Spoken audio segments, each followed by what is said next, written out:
We live in a technological world and there's no escaping that. Some 85% of adults in the UK own a smartphone, and that rises to 96% when you get to under 35s.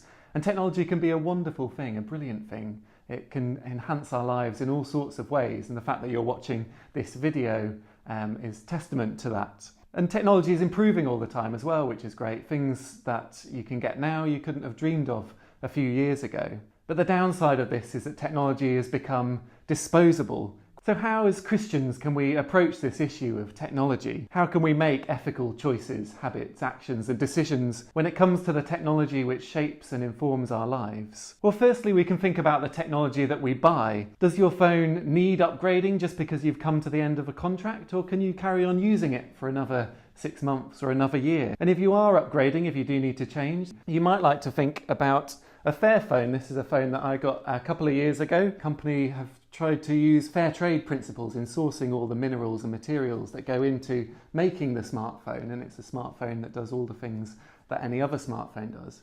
But it's also modular, which means that, for example, the screen on my phone isn't working as well as it used to. The phone's a couple of years old, and with some phones that would mean that you have to just replace the whole phone. But with this, I can buy just a new screen unit and just replace that, and you can do that with all the different bits of the phone. And that reduces waste, it extends the life of the phone, and it's much better for the environment and for me because I don't have the hassle of changing everything onto a new phone. But if you do upgrades, then old phones can be sent to charities that refurbish them and ship them to places where they can be a blessing to others. And talking of refurbishment, you can buy refurbished computers and printers and all sorts of other things, so that you're not using new materials, but it's sort of a way of recycling, and it often works out cheaper as well. Technology can be a wonderful thing. Let's also be aware of the impact of that technology on ourselves and on others, and our choices have impacts further down the production line, so that we can be good neighbours, loving neighbours, and good stewards of this earth that God has given us.